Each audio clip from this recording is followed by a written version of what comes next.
we are expected to live a third of our lives with these symptoms that we don't have to be living with.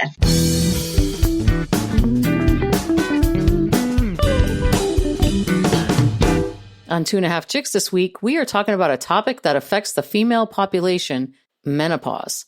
We're joined by a friend of Brian's who's here to share her personal experiences. We'll discuss the symptoms, the stigma, and the surprising lack of research on this natural stage of life.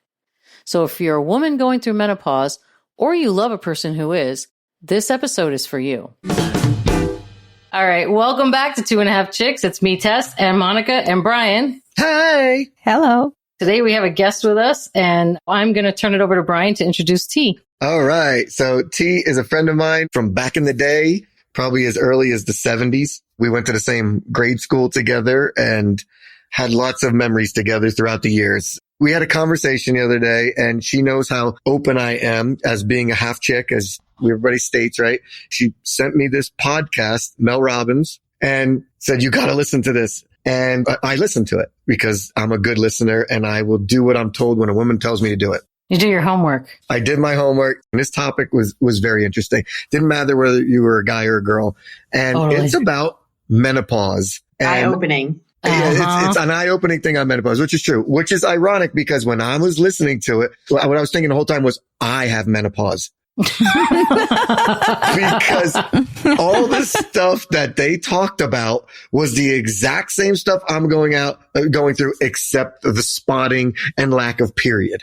But isn't it funny that there's no guy doctor for this? Like, there's no doctor for your dick. There's a doctor for our vaginal openings, but no doctor for the dick. That's too bad. It was crazy. But listening to this thing, I was intrigued. And I actually brought it to M's attention, and she said, I already listened to that. So I was like, oh man. And then she said to me, you know what? I love the fact that I got a guy that would actually listen to that. Mm-hmm. So yeah. I'm going to let T start it off. And T, why don't you tell us a little bit about yourself? You don't have to go into crazy detail if you don't want to, but anything you want to tell, free form, let yourself fly. Okay. Well, first of all, thank you guys for having me. This is, something very new for me, but I am 55 and, I was married back in 1991. I was divorced in 2003.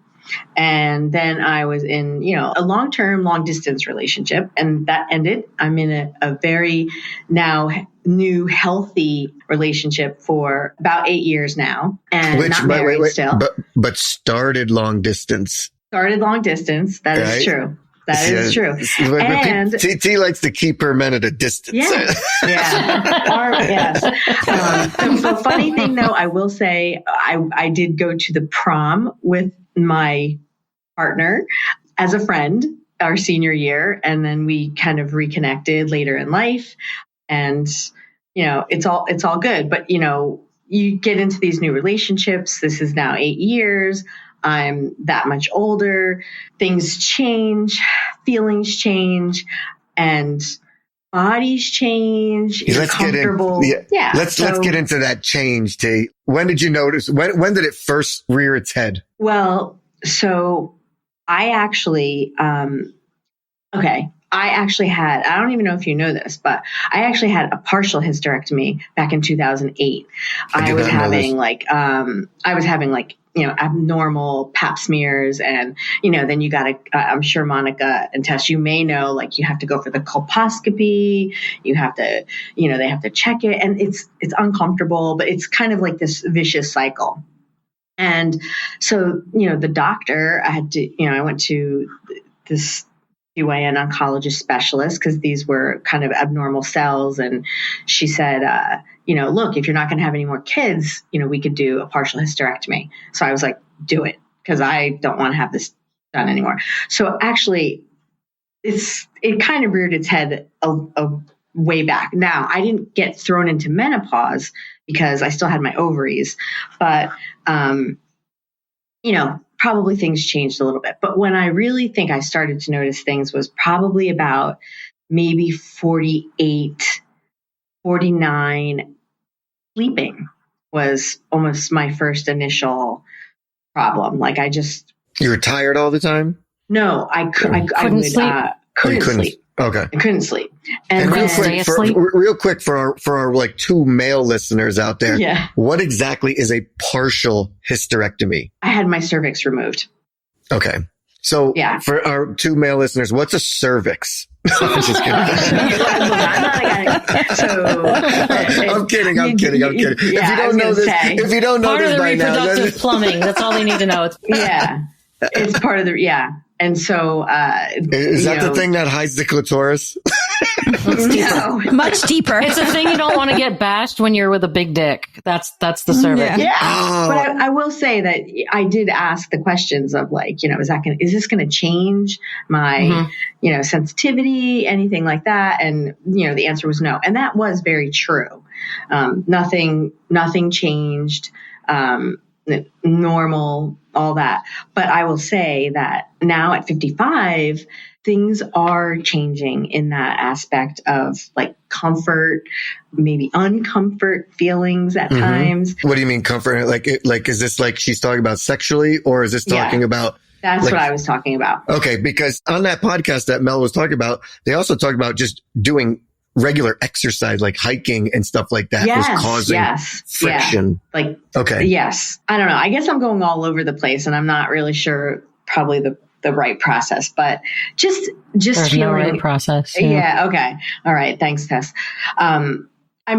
Just getting up in the morning and not feeling like myself, like joint pain. And I did have like weight gain, like really starting, I would say in my 50s, like when I turned 50, like unexplained, like I'm still working out. I'm still doing house cleaning and active. I'm not just sitting on the couch, like watching TV all day and eating bonbons. Like, and that's me.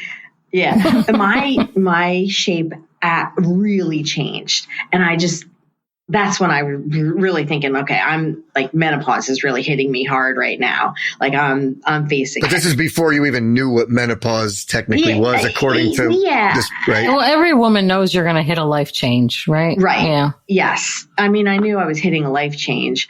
I don't think I was experiencing the symptoms and putting them all together, maybe. And then I was talking to a friend through work, and she was the one who turned me on to the podcast. And when I listened to that podcast, it just blew my mind because I felt like it all started to make sense. And I learned things in that podcast that we as women are expected to live a third of our lives with these symptoms that we don't have to be living with. And that's what really hit me. I'm like, okay, I'm 55. I need to talk to someone about all of these things that I'm experiencing. And I want to do it like now.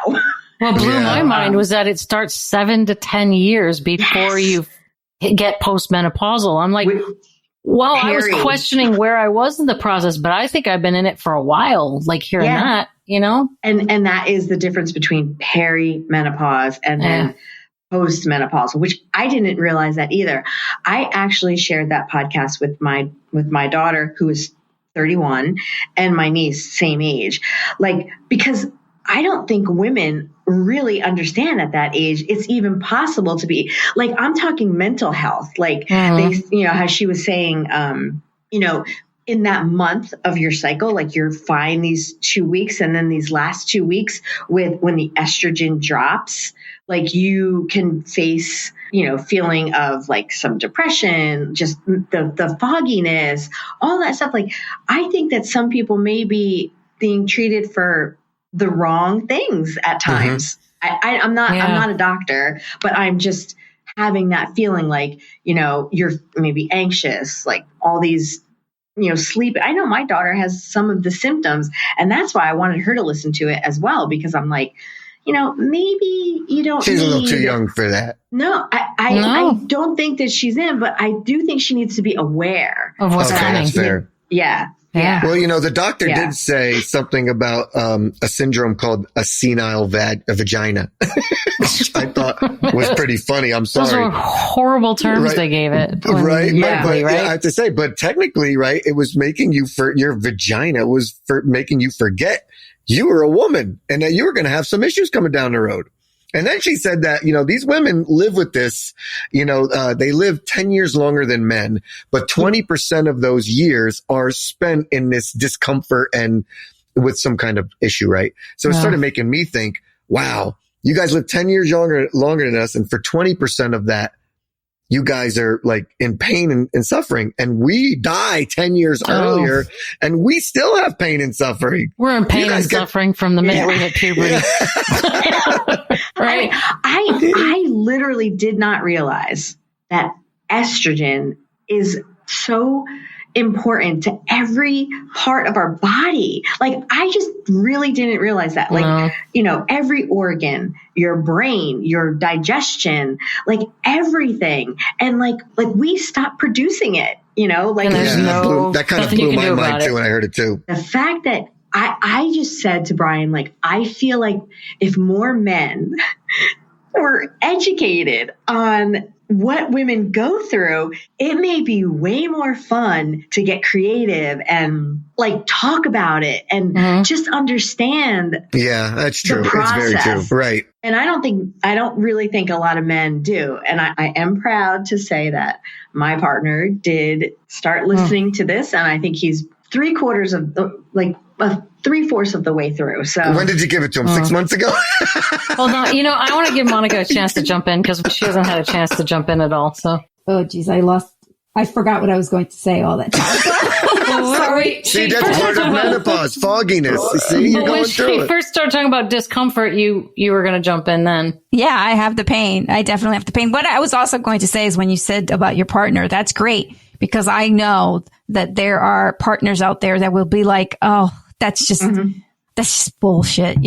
Just deal with it. Grow up. Get a grip. Yeah, a lot of guys don't have empathy. Actually, I think my husband will like hearing it because he's already been living it with me. So, like hearing what, that there's an explanation for why, because he hates seeing me struggle, but he sees it all the time. So we could write a song about your vagina. Hey, Brian, you're the one to do that. Well, Tessa's husband is a musician too. So I didn't know that. Maybe I knew that and I forgot. I had a question, and it actually dawned on me when I was driving home today when I was listening to it again. Do you think that there could be something chemically, like as guys get older, women get older, men tend to go towards younger women? Do you think that when you're losing estrogen out of your body and also you're losing the pheromones or that thing that attracts men?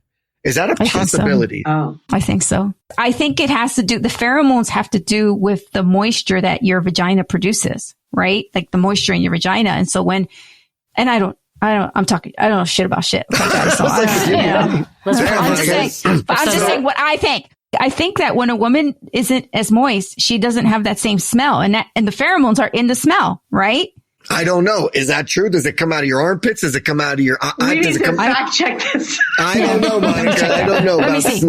I'm going to fact check it right now. The female aroma and its attraction to men. There is a female aroma. It's not it's not conscious though, right? Yeah, that's why I say I don't know. Is it subconscious? Is it chemical? Is it something that our subconscious picks up? Or well, maybe the older woman is just a little bit more grouchy, maybe not so sexually motivated. Maybe. Because she's heavier. And the younger, a little heavier, maybe not as comfortable, parading around in a bikini because she's got that belly fat now or something. So maybe the guy goes to a younger woman because she's still in those healthy years of. Okay, that's fair. That's what I would think. So this is the great Google says this about pheromones.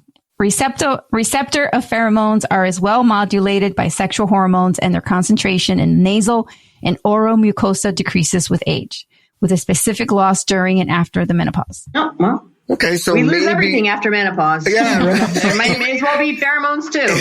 even the men, you even lose the men after menopause. Oh, geez. It's not a good thing. But I don't necessarily think that we're cognizant of that, though. I don't think men are. It's got to be subconscious because guys aren't like, oh, you don't smell the same. Like it's like got to be a subconscious. No, it's not like Yeah, it's not like they think about it. I mean, Goop. You guys know who Goop is, right? Mm-hmm.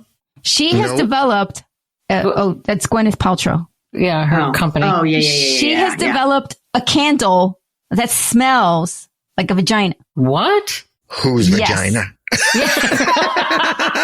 general vagina, because in a general, according to her, it's a good smell. They're all unique. It's a good smell. Exactly. Right? I've never smelled it. They're like snowflakes. Yeah. They are like snowflakes. It just totally made me think of a snowflake is that. Now you just made me lose my thought process there. Are you thinking about snowing vaginas? I'm just like I never had been dumbfounded and didn't have a thought after that. I was like, snowflakes. Well, you know what I mean by that, right? Yeah. I mean, there's no one Yes, Yeah. exactly. Mm-hmm. Yeah, I get it. Well, like I thought the one thing in the podcast when she said something to the effect of like, if you remove one ingredient from a recipe, like it just isn't quite right. It's not the same. Like you notice a difference. Yeah. And that is what I think the deficiency with the estrogen, like where it goes, like it, sometimes we can't put our finger on that. We're just not feeling the right way. So, and the problem is even though you're the chef of your own body, you don't know that deficiency. Yeah. And when you go to the doctor, they don't know. She said that too. She did. Yeah. Right. It surprised me how many studies they're still doing because they don't have the answers per se, and everyone is different. Made a good point, right? Because you think about it, like women, in the animal species, right? There's only like 3 or 4 different species. 5 mammals. 5 mammals, right? And 4 are underwater. 4 underwater. Something like that. Yes. And she said something about they actually are doing a study on a giraffe right now. Yeah. Where something, but I'm like, there's not a lot of detail, because I'm sure that there's not a lot of women out there who want to talk about this. They kind of keep it under wraps and stuff like that. Do they? Because I've heard a lot of women talk about menopause. I think maybe nowadays. Yeah. But I mean, nowadays I hear a lot of women speaking about it, like to each other, obviously, because we understand each other. We don't go talk about it in the middle of a meeting, right? But that's this generation, right? That they didn't have the data from the past generations because they were more of the silent generation. They didn't want to talk about their vajayjays, right? No. This is a new world we live in. So now they're starting to amass new data and new stuff like that to talk about this stuff. And we're living longer. Yes. We're living longer. But I think one of the big takeaways too is that there's so much misconception about H.R.T causing cancer or you being at risk for cancer if you do hormone replacement therapy. Right. So how do you do hormone replacement therapy? Do you take injections or do you take pills or? Well, I have my doctor's appointment on October 15th, so I'll let you know. Okay. I think there's a combination of where I think you could be taking oral, like I think there's like, creams out there, like supplementing, right? I think that there's multiple ways of taking it. I'm not exactly sure, but I do know that the cocktail that you get prescribed is going to be specific, and it's not always right the first time. Right. Like it's different for everybody, right? Yeah. Mm-hmm. Yeah. Mm-hmm. Because they don't really exactly know what's going on with your body. They only can theorize based on your symptoms, right? Yeah. So it's like trial and error. Mm-hmm. Yeah. Do we know what the side effects are? Possible side effects? If they got the cocktail right. I imagine. Yeah. Because if you have too much of one hormone, you're going to have the symptoms of having too much of that hormone. But honestly, I don't know all the side effects. I'm really bad about when medicine's prescribed to me. I kind of sometimes don't read the side effects because I just don't want to get something in my head that's going to happen. So I just would rather not know. Okay, let's not talk about it then. I think you're in the 90th percentile of people that do that. If you take any medication, though, that has a side effect of suicidal activities, I would run the other way. Because I can't believe how many pharmaceuticals on the market say. Yeah, I was just going to say, half the time you see these medicines like advertised, and at the end, I mean, there's so many side effects. You're thinking like, I'd rather deal with the diarrhea or whatever. Yeah, exactly. Well, that leads us to another discussion around really how much does lifestyle figure into this, right? Because lifestyle is huge. Like when you look at some of the the symptoms of menopause, I mean, obviously more inflammation is going to make that joint pain worse, more, I mean, sleep is obviously a stressful one, but sleep is super important to the body. That's where certain cycles of sleep is where we get our human growth hormone that helps keep us young. So it's like there's a lot of things that regular activity so that that osteoporosis, right, to keep those muscles and bones good. Yeah, I think so, because you're talking about lifestyle. So if you're someone if you're a woman or, who's active, like has been working out, and then all of a sudden your estrogen starts to drop, it's an anti-inflammatory. So if you're not producing it, and you're getting all that inflammation and uncomfortable feelings and like waking, like, I you can only drink so much cherry juice extract, right? You need your body to start producing stuff. Yeah. You get out of bed. Like I get out of bed sometimes in the morning and I'm like a cripple, Yeah. Oh, I say that all the time. We were talking about that too. So my point is lifestyle, I think, is right, so because important. If the more stuff you consume or put in your body that causes inflammation, the worse you're going to feel if you're not producing the estrogen that's an anti-inflammatory. Yeah, it's going to combat it. Have you switched to a healthy lifestyle? You know what? So I started going to, I'll just be honest. I did, with this weight gain, I did try the whole Wegovy. I don't know what Wegovy is. It's the injection that you take for helping weight loss. It's like Ozempic. Yeah. Okay. Exactly. I thought it was like the name of a new vibrator or something. What's next? Having bad side effects like serious stomach pains, like just not. When you started taking it, you got the side effects? Oh. So I stopped it, but I went to a nutritionist, and so starting to now really be mindful of what I'm eating, all the supplements that Dr. Haver spoke about. My nutritionist has me on like so magnesium, vitamin D, turmeric, a probiotic for the gut health. So and how long have you been doing it? I'm in my fifth week. Oh, no, that's okay. But I mean, in 5 weeks, did you notice a difference? I do notice a difference. I do notice it. And I've been working out. I will happily say that today I ran a little bit more than 2.5 miles straight. Oh, that's awesome. Walked my first mile, ran about 2.8 and then walked the rest. But again, I'm not losing weight. So I'm doing all these things in the beginning, right? You're still in the beginning phase. Yeah. But I cut out so much. Yep. I cut out so much, and I'm not seeing, even my nutritionist is like, well, like sometimes it's just going to be change in body composition. But I'm like, I want to get to that doctor and get this H.R.T. start going. Weight lifts, yeah. Brain training, she said, is absolutely a necessity as we get older. Yeah. Almost more important than cardio. Yes. We lose muscle at a startling rate over 50. Yeah. But I feel like that H.R.T. for me could be the missing piece of the puzzle. So I'm eating healthier, I'm exercising, I'm not drinking nearly as much alcohol, which is kind of sad. Cause I do enjoy that glass of wine, or I'm a beer drinker. I love beer, but I'm not doing like any of that. And I'm still not really, I mean, Rob says he's seeing changes. I'm not quite, as well, we're more, we look at ourselves differently, right? We have more, I'm too stupid to think of the word, but we're, you're visual people. Thank you. Yes. Yeah. Right. We are self-critical, but men, I think, are very visual people too. So, well, 7 years ago, I did a very, very strict diet and I took off 70 pounds in 10 months, but I've been trying to do that diet over the last 2 years again, because my weight crept back up. I'm not responding to it the way I did 7 years ago. Yep. When I started lifting weights, I started seeing some changes in my body, but I'm still not dropping weight.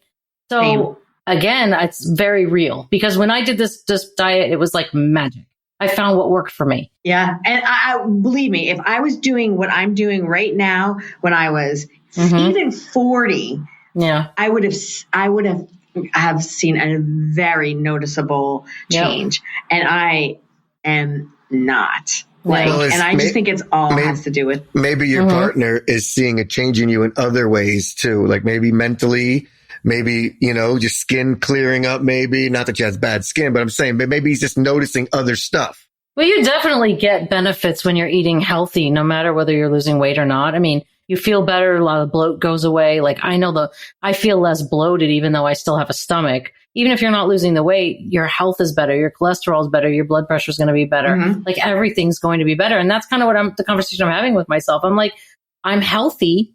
If I'm not as skinny as I wanted to be, so freaking be it. Like, right. I'm just at the point where I'm like, what am I going to do? Beat myself up over this, biological thing, At some point you have to say, this is my DNA. This is who I am. Exactly. It is what it is. Yeah. I mean, as long as I'm doing right by my health. Like when you approach food, approach it as a way of like, I'm putting this into my body because I'm taking care of my body and I love my body. I only have one body. I'm going to take care of it. If I lose weight, great. If I don't. And you could like monitor to see like, okay, today I had this piece of cake and the next day I was 0.5 pounds heavier. So obviously that piece of cake bloated me. Yeah. I think too, that one of the big reasons why I want to do this is my drive, my sex drive. Yep. Like it has really, like I have good intentions every day.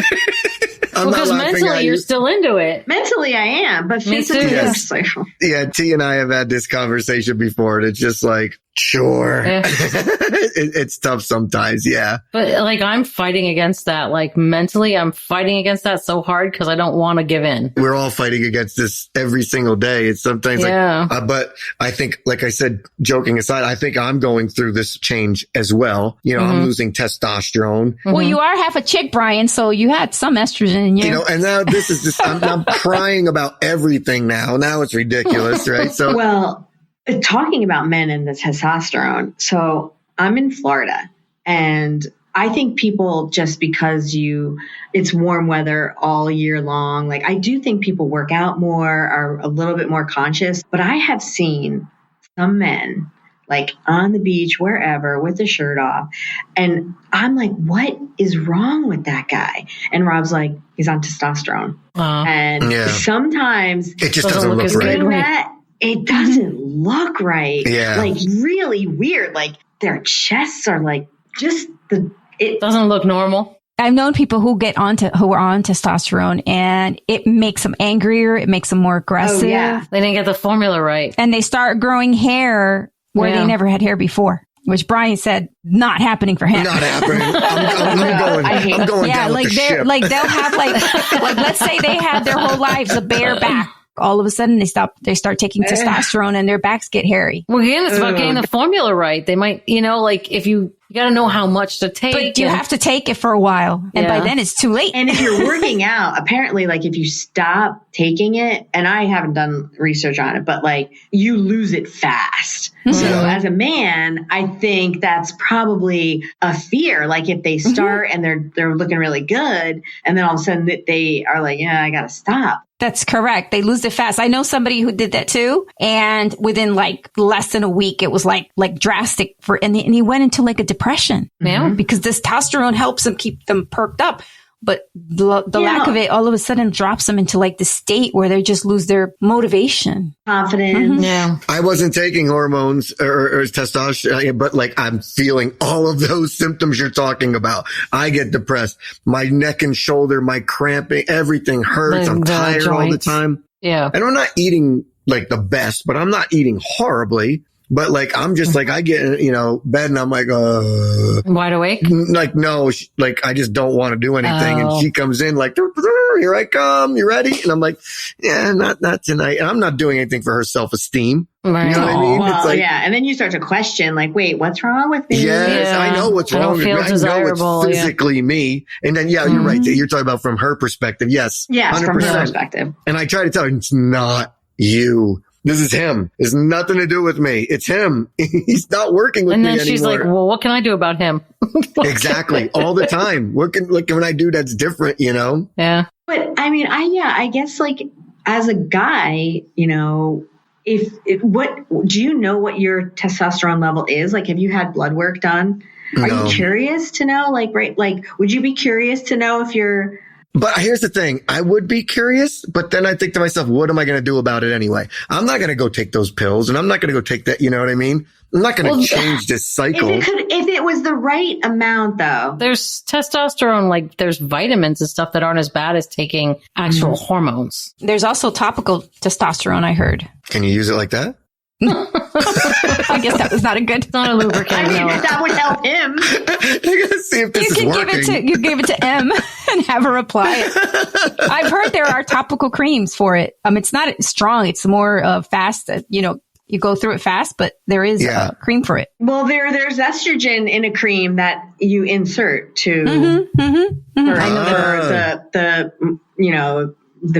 to develop like the mucus, moisture, elasticity. Like, so that's like just something that, I mean, I'm just saying as a. Yeah, I got you. Did you ladies get depressed when she was talking about how the vagina, like the suppleness and the skin and all that? Oh, yeah. It's like it's velvety, beautiful. I just had this image of a desert, like she said, like too. just flaking away and like I was crackling, thinking, God, made it sound like sandpaper. And I was like, oh my God. That's what it feels like though. I'm going through it. It sometimes feels like that. That's why it's so important, like for men to understand and like we got to work together. Yeah, I agree. I think relationships, as we get older, we have to work at them more. Like, I think going into that, I think people get frustrated maybe. And I think if there was more of a conversation about it and talking about it, it's not about, I don't love you because I don't want to be with you. Like I'm uncomfortable. And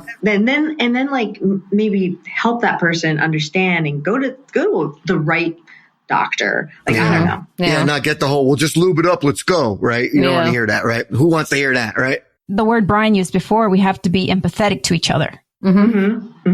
Yeah. Because men, they obviously will not have the erections like they used to either. Right. Man, mine ain't been the best it's been. I can tell you that. I mean, that's tough on a guy. It is. That's just like for us, that's hard. That's a big thing of part of their, personality. It's like you wake up in the morning and there's nothing there to greet you. It's like, this sucks. Yeah, something's wrong. Yeah, because your whole life you did. Yeah. Every day, does that happen as a man? It used to as a kid for the most part. Yeah, it's all the time. Now it's like once in a while I'm like, look at this. It happened. Oh my God, it's still alive. It's still there. It's still awake. It's not just a pee vesicle. Nice. There we go.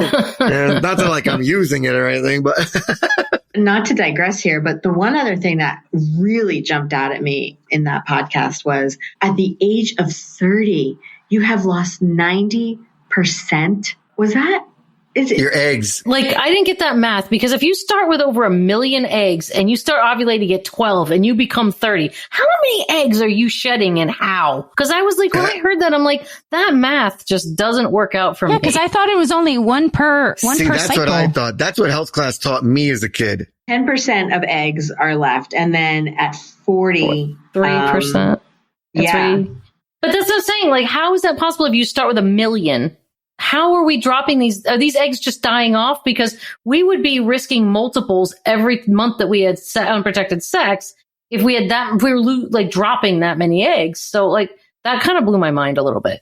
Not gonna lie. Well, I don't think they all. I think we produce them, but they all just don't get fertilized. So, like, but are you dropping them? Maybe they die in the ovaries. Maybe that's what it is. Yeah, because everyone doesn't make it down. Okay, so because we're only supposed to have one at a time. That's the whole point of why we only have one baby, right? Unless you take something that forces, But yeah, okay. So you're saying they die in the ovaries. Yeah. Okay, that helps. Because my brain immediately went. That's my guess. I mean, I'm not a doctor. My thought that it was when she was talking about like, when I'm in my 80s, I want to still be conquering the world. I want to go climb mountains and everything. And I'm like, my fucking mom is 84. There ain't no fucking way she's climbing a mountain. Okay. It's just not going to happen. Happy to make it to our 80s. Stop giving false hope. Okay. You went more like, when I'm in my 60s, I want to be climbing a mountain. Okay. I'll give you that. Don't tell people that you're going to get to your 80s because you had you rejuvenated your vagina. You're going to be climbing a mountain. Stop setting false expectations, okay? But if there's a way that we could feel better and be healthier, I'm all for it. Well, of course, you're going to live 10 years past us. You might as well be good. You might feel good. Enjoy the rest of those 10 years that we lose out on. There's a good lull. Everybody's all thinking, I was just thinking when you were on it for a bit, I think you should come back on and give a follow-up. Yeah, let us know. I was saying that to Brian. I was like, maybe I should go to the doctor and like talk to him and then do it. And he was like, no, let's talk first and then do, then do it and then come back. Yeah, because exactly. I'm curious to see how it improves, like how it helps you. I know, I am too, because I am maybe being too excited. You want to get back to where you were, right? Yeah, it's understandable. I really, really do. That's the thing. I mean, we don't feel like we're in our 50s. We're in our 50s and I'm happy I'm in my 50s for me, but I don't want to feel like I'm in my 50s. Right. I want to be in my 50s, but still feel like you're in your 20s. Or 30s. I think everybody wants that. I don't even expect to feel that good. I just expect to feel better. Like, we are in our 50s and, we're never going to feel like we're in our 20s or 30s, but at least we can feel better than we do now. Mm-hmm. I mean, we should talk about some of the gamut of stuff that we are going through, because for me, one of the hardest things isn't even the physical stuff. It's the depression. Like I get depressed every month for like 1 to 3 days. I get that too. That's super hard. I think I probably do too. Yeah. I think we all show it differently, but I definitely go through it. I will say, like, being in my 50s, yes, it'd be really wonderful to feel like I was in my 20s again. But like we talked about in like the last few episodes, I'm so much more at peace with my life and I'm not screaming and yelling at people anymore. I'm thinking, like very rarely, don't get me wrong, I still do it, but like I just found a different kind of like level of like, okay, is it really that important? I don't want to trade that in for that nutbag at 20. True. I agree. I agree too. 100%. Like I have no desire to be in my 20s. I mean, I didn't really live my 20s because I got married so young. And then I had a baby. So I don't remember. Fucked it all up. I get her. I get her because I was in a relationship young too. Obviously, I had a daughter at 17 and I just feel like my 20s, I just was so stupid. so in a haze, like just going through the motions of the kids and going to work and trying to be a wife or, girlfriend or whatever I was and not really like focusing. I'm not trying to say I don't want to be selfish, focus on me. I'm saying more like just focusing on like making sure things are okay for me and everyone else too, but making sure things were really okay. We were just getting by day to day. It was not, it was like a haze. I don't feel like I'm in that haze in my 50s. My haze was completely different. Yours was a sexual haze. Oh God. I was getting married and divorced and starting over. So I think I was like 28 when I started my life over, but then I started over with a man with 2 little kids. So I skipped my 20s entirely as far as like, I didn't have a party stage. I didn't have fun. I was a worker bee. Like I regret like not having that shore house with the girls. Like, I mean, I love my kids more than anything, but if I did have a do-over, it definitely I would try to be I love when different. people say like I don't know how, like everybody starts this conversation up all the time with, I love my kids. But I'll tell you what, if I got to do it again, they can go fuck themselves. I mean, I don't know. Nobody can ever say their kids are a regret because they do bring a lot to your life. Yeah. But you would have done it differently, perhaps, right? It's like a pet. It's like a dog, right? You get the same feeling from a dog. Is that what you said, T? Well, no. I'm just saying, like, if they're a lot of work, but how many smiles does your dog or your cat bring you is what I was trying to. 0. Don't ask for me. Yeah, well, that's the wrong person about the dogs. I'll tell you, guys, when I first got married, I got married in October. I was going to the doctors for like a checkup 3 months after, and I was having him change my birth control because I was getting these really bad calf cramps, like bad. My sister's like, oh, they need to just change your birth control. And so I'm like, yeah. She's like, just go off of it, make an appointment. So I did. And maybe it was February. And so I went to the doctor and he was doing the internal, and he's like, any chance that you're pregnant? And I'm like, no. And he's like, all right, well, we should just check to make sure. And I'm like, all right. And so he was like, all right, comes back in the room and he's like, one of us is pregnant and it's not me. And I was just like, your sister got you pregnant. Basically. Oh, man. Basically. Damn. Yeah. Fucked up your whole 20s. Oh, wait, because she said to go off of it, you're saying? Oh, shit. Yeah. At the time, my ex was away. Like, he was away. And I called her and I'm crying. Is that the Milkman's baby? Yeah. No. He was on a ski trip. He was just away from And I was like, I'm calling my sister. I'm like, crying. And she's like, what's the matter? I'm like, I'm pregnant. I'm just learning how to be a wife. How am I going to be a mother? But like, it was so unexpected for me. Like, it was just, so yeah, 20s for me. Well, the good thing is, looking at it on a positive note, that you had your kids young. They were out of the house young, so you got to enjoy more of your later years. I will say now, today at 55, I would not change it. Back then, yes, I would. But now it's like empty nesters, like every week, it's like I am only thinking about really pretty much what's going to take up my time mostly. So that is the benefit to having kids early. Oh yeah, look you're at too Monica. stupid to know any better, right? Like you're not set in your ways. Monica's got a best friend and a daughter. Yeah, my daughter is my best friend. Which is, how great is that? I just mean because they share the same thing. They're close to the same decade, so yeah. Oh yeah, it's funny because when I talk with my daughter and we talk with my sons, it's like it's a completely different way of thinking. And we'll talk about a movie that my daughter and I saw in the past, and my sons are like, what is that? And they're like, that sounds like a lame movie. And it's like, okay. So we feel so old, the both of us. But yeah. That's fine. I'm just curious, like Tess or Monica, like, would you consider doing HRT or have you? Or like.